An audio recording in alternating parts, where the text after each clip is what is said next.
abarundi twese mu budasa bwacu twiriwe duhimbaza imyaka 31 iheze umuhisi Perezida Melchior Ndadaye, umukuru wa mbere w'igihugu cy'u Burundi yitorewe n'abanyagihugu bagandaguwe n'abasi ba demokarasi. Muri iyo myaka 30 iheze rero twamye duhimbaza uwo munsi mukuru, ariko ibyabaye uno munsi kwigenekezo rya 21 Gitugutu umwaka wa 2024 kugeza izi saha ntakubeshe nta muntu numwe arabitegera kiretse ababiteguye nyene. Muri iyo myaka 30 iheze hasigaye nk'imisi 3 byagoranye ibiri kugira duhimbaze uwo munsi mukuru, byahora bicishwa ku nsamirizi y'u Burundi eka mbe no kuyandi maradiyo n'imenyesha makuru ingene ibirori by'uwo munsi bitegekanijwe, imisa ku ntatemwa, ingene ijambo rya Ndadaye rizumbirizwa, ingene amashurwa azoshigwako, bikama bitomoye biri ku murongo bimeze neza, nta ngorane nimwe ari bwigeri haba. Ariko uno munsi ntibyigeze bishikirizwa ngo abarundi tumenye ingene biteguwe, ingene bitunganijwe. Ejo ku mugoroba niho twatangura kumva banuganuga yuko byahindutse, mugabo ntitumenye neza ingene byahindutse.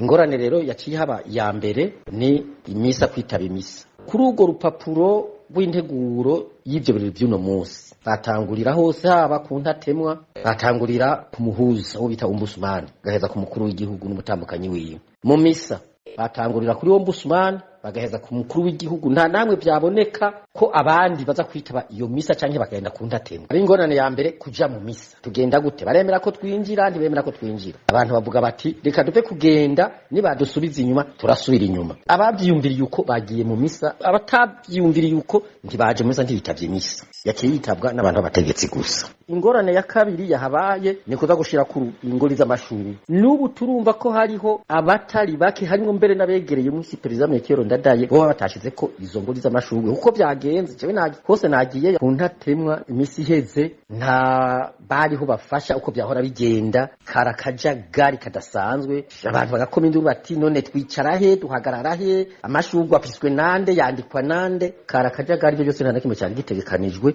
Mugabo twagiye gusoma neza kuri urwo rupapuro hari handitse ko ibirori biherera kwishengero imisi iheze, kuko umukuru w'igihugu yari yashize kwishurwe mu gitondo ngo mu masaha 2:00 ngira kwizina ry'abarundi bose. Wumva uko siko byahora, nta siguro rero iraboneka. Ariko ivyo bintu byababaje benshi kubona uwo munsi tuhimbaza mu migwi ibiri, umugwi witwa ko wegamiye leta, ni kuvuga umukuru w'igihugu, umukuru n'amashinga amateka, umukuru n'amankenguza amateka, icegera c'umukuru w'igihugu na ombudsman, ngira n'abashikiranganje, ngira n'abandi babegereye izo nzego, kuko nta muntu yagiye ngo amenye ibyabaye.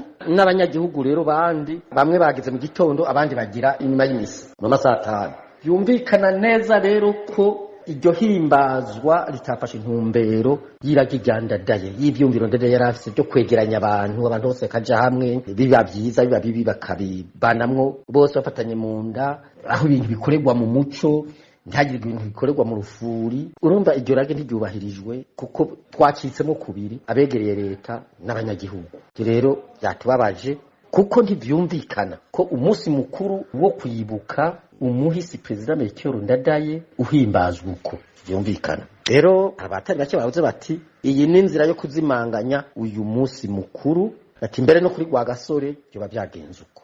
Umva rero hashobora kuba hari impamvu murondera abantu begereye leta canke begereye umugambi uri ku butegetsi, mukabaza iyo mpamvu iyo ariyo n'ikigamije. Ariko nkamwe bagomba kuzimanganya iyo misi mikuru, umunsi wo kwibuka igihe twikukira, n'umunsi hasi na intwaro ya demokarasi mu Burundi.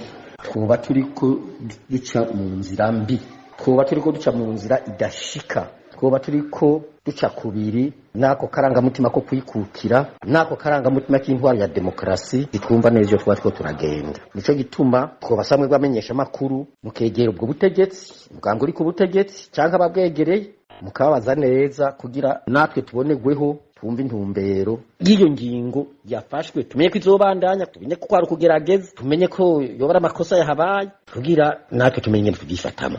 Ukuri niko byagenze, kuko nabivuze byatangaje benshi, byababaje benshi. Turakeneye insiguro yabyo, kandi twizere ko izoboneka.